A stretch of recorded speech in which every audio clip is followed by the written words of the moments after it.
निश्चिंत कोइली बंधन मंडप रे बीजेपी केन्द्रापड़ा लोकसभा सांसद प्रार्थी बैजयंत पंडा और महांगा विधानसभा विधायक प्रार्थी सुमन घड़े को दल पक्षर समर्थित करा जायछि।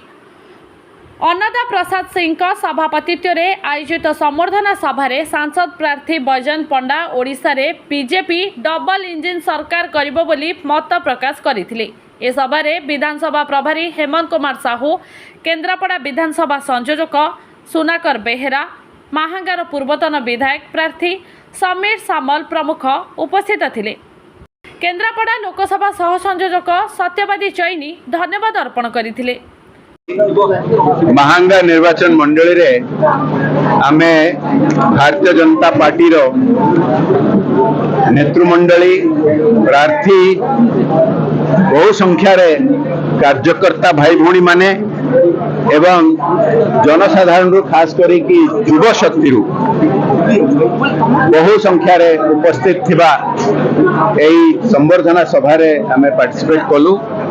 पूरा देश रे जेभली गोटे लहर अच्छी मोदी जी तृतीय थर आम यशस्वी प्रधानमंत्री को तृतीय थर से पदरे पुणी आनिबा एवं पद्म फूल से लहर ओडिशा सारा भी अच्छी, केन्द्रापड़ा लोकसभा आसन रे अच्छी एवं महांगार तो प्रचंड भाव में अच्छी। आज ता विषय आम सब चर्चा कलु।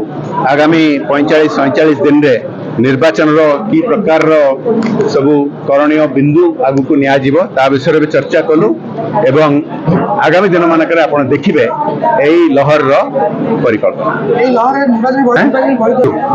एथरे किछि दुई मत नाही जे पूरा देश रे परिवर्तन आसी। मोदी जी नेतृत्व रे आमे देश जोड़े थिलु अन्य देश मानक ऊपर निर्भर करथुलु जो कोनोसी समस्या रे, एबे भारत ऊपर अन्य देश माने निर्भर करूचंती। कोठी युद्ध हेले लोक को उद्धार करबा, कोठी अर्थनैतिक सहायता पहुंचेबा, कोरोना भलिया महामारी हेले इतिहास रो सबुठारु बड़ टीकाकरण योजना अन्य देश मानक सहायता पहुंचेबा मोदी जी नेतृत्व खोजुचंती। देश भितर भी समस्ते चाहूचंती मोदी जी। मु उदाहरण देबी, आमे जोट जोट जेते सीट पाइथिलु गत थर ताठू बहु अधिक पाउछु। आमे आसाम रे गत थर 9 सीट पाइथिलु, एथर 11-12 सीट पाइबु। गुजरात रे सब सीट पाइबु, राजस्थान रे सब सीट पाइबु, तमिलनाडु रे प्रथम थर पय सीट पाइबु, केरला रे प्रथम थर पय सीट पाइबु, आंध्रा रे सीट पाइबु, तेलंगाना रे नंबर 1 हबु, ओडिसा रे नंबर 1 हबु। एटा मु कहूनी, एटा आपण माने देखुतबे आपण को मीडिया जरिया रे विभिन्न जो इलेक्शन एक्सपर्ट माने ताको एनालाइज करके कहउचंती। तो सेही लहर निश्चित भाव रे एठी अछि एवं प्रचुर भाव रे हमकु वोट मिलिबो। जनमत मोदी जी सपक्ष रे एवं पद्मफूल सपक्ष रे अछि। संबर्धना कार्यक्रम रखा सांसद प्रार्थी भारतीय जनता पार्टी महांगा तरफ सांसद प्रार्थी सम्मान्य बैजयंत पंडा ये जोग देते देखिले।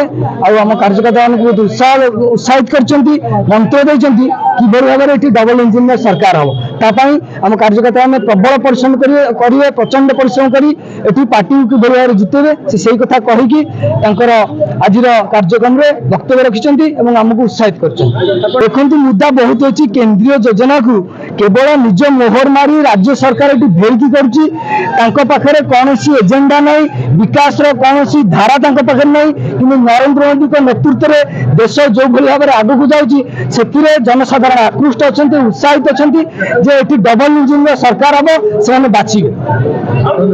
सालेपुररू महेश्वर बेरा रिपोर्ट, ज्योतिप्रभा न्यूज।